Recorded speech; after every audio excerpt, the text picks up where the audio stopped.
modernidad. El apartado 3, filosofía y modernidad, el primer punto es los orígenes de la modernidad.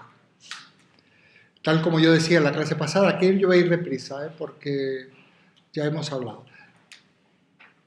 Los orígenes de la modernidad en realidad nos estamos refiriendo a la época del Renacimiento.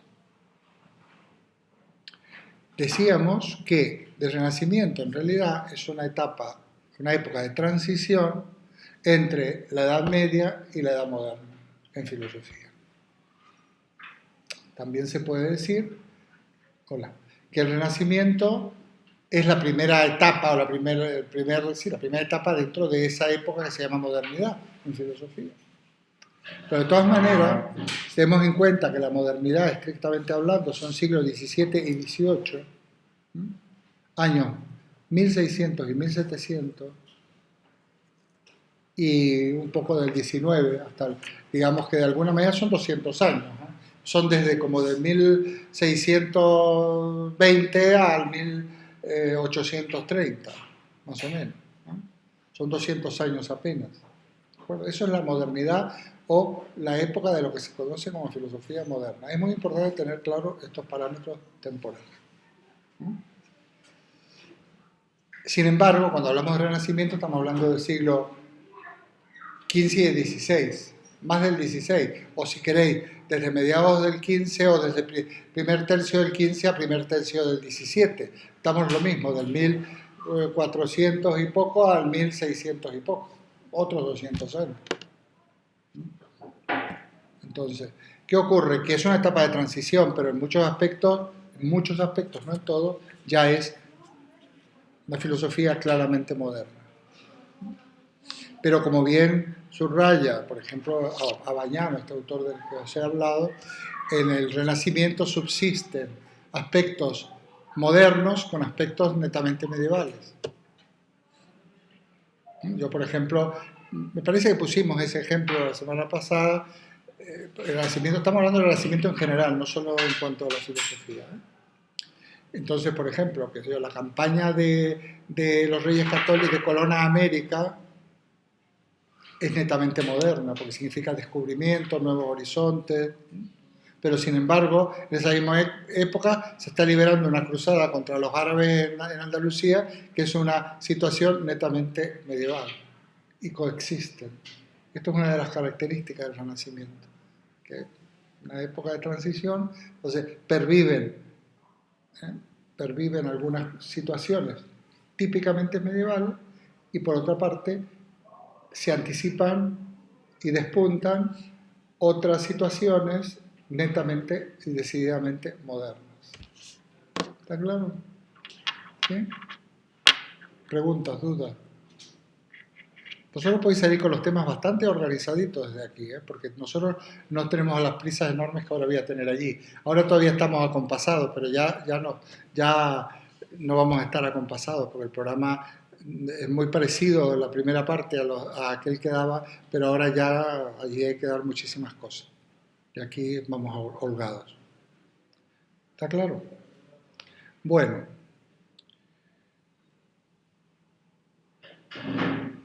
Una salvedad.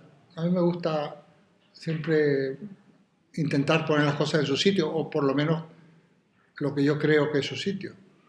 Por ahí, precisamente leyendo este resumen que está en el libro de Moisés, al cual casi no me refiero porque hacía como 20 años que no lo leía, y no sé si alguna vez lo he leído. Se habla de que la Edad Media es una época, se habla de la decadencia medieval. No era nada decadente, ya lo hemos hablado. Hay una crisis del medioevo y eso da lugar al Renacimiento y hay una salida de esa crisis que luego ya se plasma en la modernidad. Pero no es lo mismo crisis que decadencia. Es como si decir, la época actual, ¿qué es? ¿Una crisis o decadencia? Más bien es una crisis que anticipa cambios importantes, pero no es de decadencia. En todo caso es de pérdida de vigencia de ciertos valores que menos mal que han perdido y pierden vigencia. sea, no es que decadencia como algo, digamos, negativo, ¿no? Es pérdida de vigencia de cosas que, bueno, ya era hora que se derrumbaran, y todavía están fastidiando muchísimo. ¿Eh? Entonces, eso produce una crisis que hay que resolver, pero menos mal que se han derrumbado muchas instituciones, maneras de valorar, maneras de pensar, eh, menos mal, ¿no? Que os voy a contar, relacionados con el racismo, relacionados con la mujer, relacionados con tantas otras cuestiones que menos mal, o el poder de la iglesia, cosas, menos mal. ¿Eh? Entonces, eso no es decadencia. Hombre, decadencia podrían decir cierta prensa, por ejemplo, o ciertos eh, nostálgicos de un antiguo régimen, pero entonces esto sería decadente, pues decadente nada. Es una época de ebullición, de efervescencia, que propia de las crisis, pero que por otra parte anuncia algo que todavía no sabemos lo que es porque lo tenemos que construir nosotros. ¿Sí? ¿Estás de acuerdo o no? ¿Qué os parece lo que yo digo? ¿Mm? ¿Qué os parece? ¿Parece algo? Respecto a la decadencia. ¿Eh? Respecto a Respecto a lo que estoy diciendo, a nuestra época, ¿no? Un poco que tenemos que comprender nuestra época. Y nuestra época es una época interesante. Hay una serie de problemas, pero es muy interesante, ¿o no? Sí, porque habrá un cambio tras esta crisis que tenemos. Las cosas están mal y hay que cambiarlas. Y porque además nos pilla, no vamos a hablar de toda la humanidad, pero vamos a hablar de lo que nosotros conocemos. Nos pilla bastante espabilado, en el sentido de que ya no nos engañan. Se desenmascara todo, se ve que todo, se desenmascaran todas las farsas, se están desenmascarando todos los responsables de estas situaciones, todos los delincuentes, toda la corrupción. Otra cosa, también se está desenmascarando, ya veremos o no la famosa justicia, si realmente se hará justicia o no se hace justicia, pero bueno, todo eso es muy interesante. Es muy interesante. ¿Mm? No digo yo que sea interesante el paro y la gente que ya a veces no tiene ni para pagar la luz ni para comer, no digo que sea interesante eso, pero eso estaba a pasar, porque de hecho nos habían atrapado con deudas, con consumo irracional y nos creíamos que esto era, qué sé yo, estábamos en una época dorada y luego se ha visto que nada de eso era verdad, ¿no? Bueno, yo considero que es una época interesante, no de decadencia. No es que, claro, los que hablan de decadencia están hablando, no digo que esto sea el libro este, ¿no? Pero los que hablan de decadencia están añorando épocas anteriores. Hay que ver cómo son ahora, cómo son ahora, mucho mejores que antes. Es que esta juventud, ya quisiera ser como esta juventud. Esto lo habéis oído, esta juventud y esto lo otro, ¿no? Esta juventud son mucho más solidarios que tú, son más conscientes que tú, son más respetuosas con el medio, más inteligentes a la hora de organizar su vida o por lo menos en cuanto a ideas para organizarla. En fin. El Renacimiento fue una época también de este estilo, esto es lo que yo quiero insistir. Una época muy interesante, muy, muy interesante. ¿Por qué? Porque cambia todo de repente. Bueno, ahí tenéis que hacer una enumeración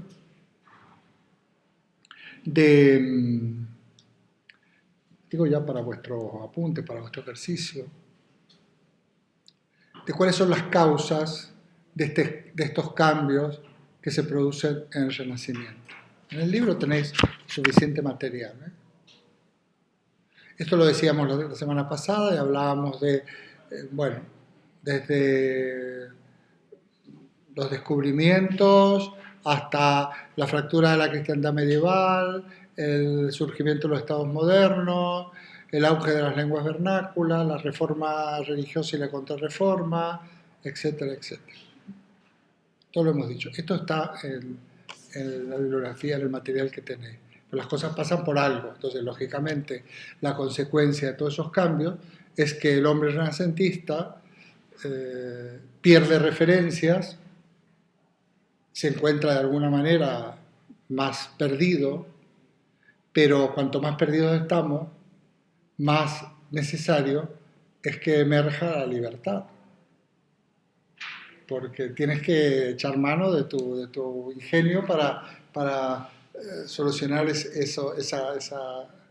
estar perdido, ¿no? Tienes todo hecho. En cambio, cuando pierdes la referencia, resulta que ya el hombre no es el centro de la creación, porque la Tierra no es el centro del universo. Ya decíamos la clase pasada, ya no es el ombligo del mundo.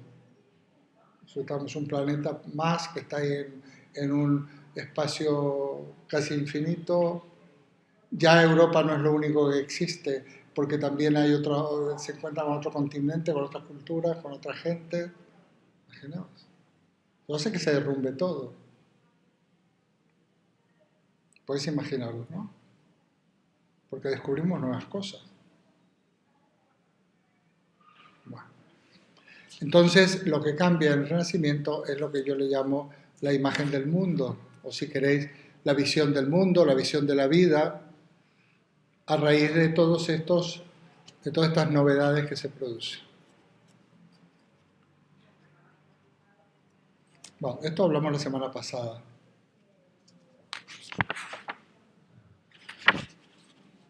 Un aspecto muy importante fue la ciencia en el Renacimiento.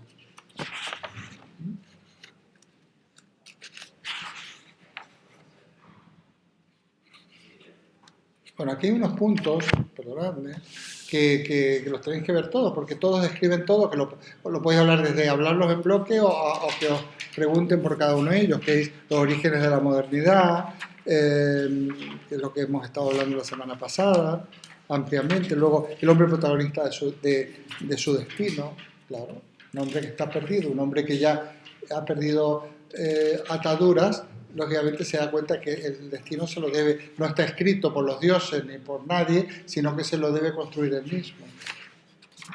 Este apartado pues tenéis que leerlo y tenéis preparado un resumen. El hombre constructor de la sociedad política, de esto ya hablaremos cuando hablemos de Maquiavelo. El camino hacia un pensamiento secular y libre, también hablaremos luego, pero quiero referirme a la ciencia. ¿A dónde lo tienen? La nueva actitud ante la naturaleza. Esto es lo que es el tema que... Porque del otro hemos hablado un poco, a lo cual me quiero referir también. A ver.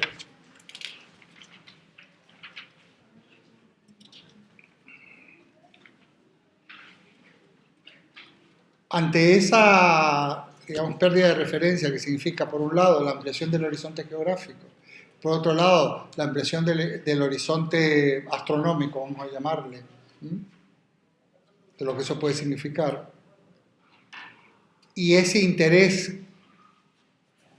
que hay o que manifiesta el hombre renacentista por la naturaleza,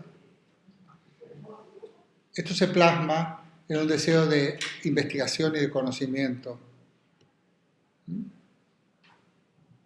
Porque antes parecía, en cierto modo, que estaba todo hecho ya, que ya todo lo que había dicho Aristóteles había dicho todo. Y sin embargo, Aristóteles dijo todo lo que había que decir en su momento, pero no se puede vivir de renta de Aristóteles casi 2000 años después o 1800 años después. Entonces el hombre renacentista dice, bueno, nos interesa conocer y ver, realmente profundizar en el conocimiento de la naturaleza. Y no solo para conocer la naturaleza, sino también para poder cambiar o adaptar algunos aspectos de la naturaleza al hombre.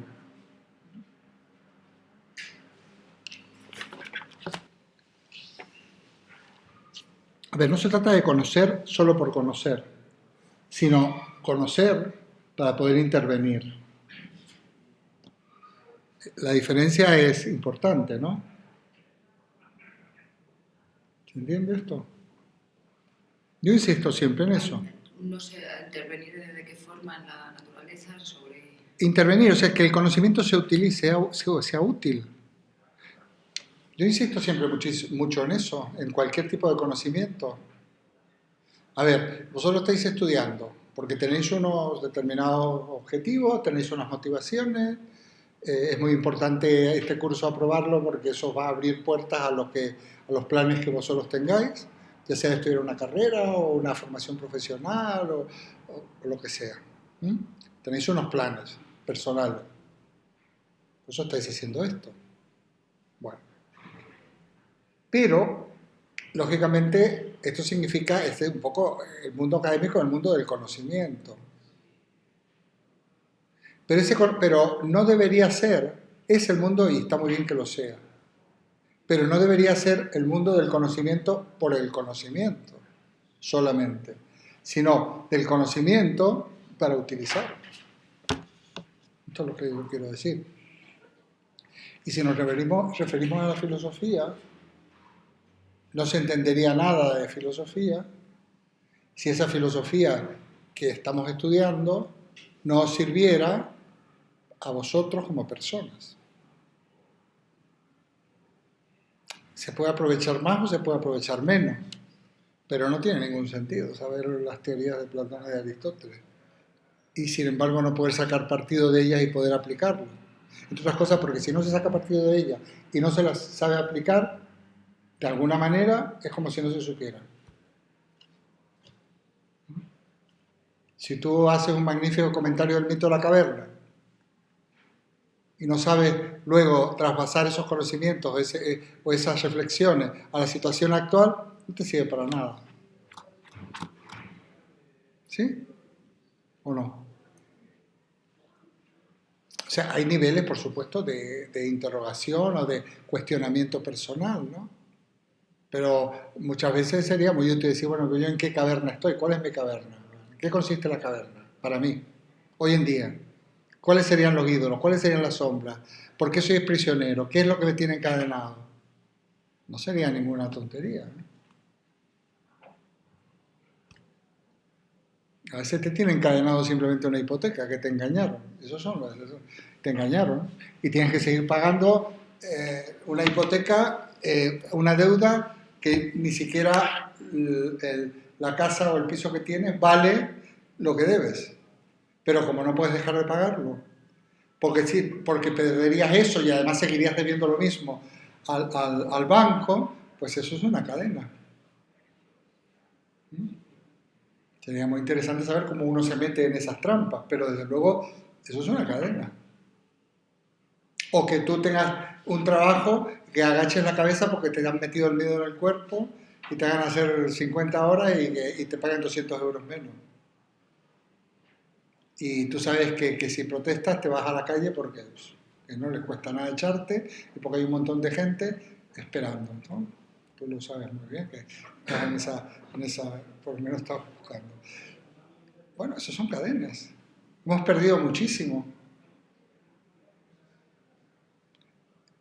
¿Qué más? Pues no sé, los prejuicios, ¿no? La sombra, los conocimientos erróneos, los prejuicios con los cuales actuamos a veces en la sociedad o algunas personas actúan, etcétera, etcétera. Eso significa que el conocimiento tiene que ser aplicado. El hombre del Renacimiento sabe que él quiere conocer la naturaleza para poder transformarla, a la medida de sus posibilidades, al servicio del hombre. Por ejemplo, un médico renacentista quiere conocer cómo funciona la fisiología humana y en fin, para ver si puede poner algún remedio en las enfermedades. ¿Más claro? ¿No? Esto es característico del Renacimiento. Pero esto ocurre porque el hombre en el Renacimiento se ha logrado una cierta mayoría de edad donde él considera que es apto para conocer las distintas cuestiones naturales, los distintos fenómenos naturales. Y que lo que no pueda conocer ahora será porque le faltan recursos, pero es cuestión de tiempo. Y que no hay por qué buscar, en los casos más avanzados ya del Renacimiento, causas sobrenaturales o designios divinos, cosas por el estilo, para explicar fenómenos respecto a los cuales hoy por hoy no tengo explicaciones racionales.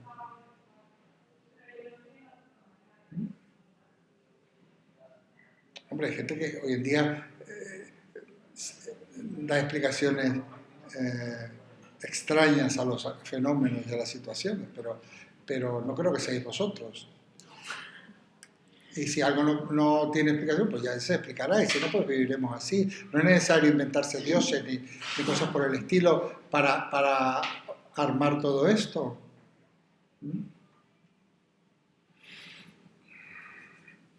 Bueno, entonces, pues la filosofía realmente sería un ejemplo en este caso de un conocimiento que además puede darte recursos para vivir más libremente, de una manera más responsable, más racional y en cierto modo organizar un plan de vida que te aporte algunas cuotas de felicidad interesantes.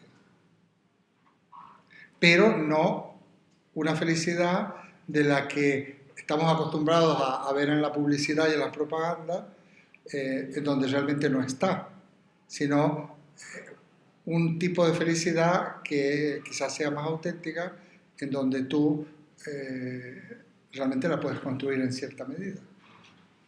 Sobre todo no encadenándote a lo que te hace infeliz. ¿De acuerdo?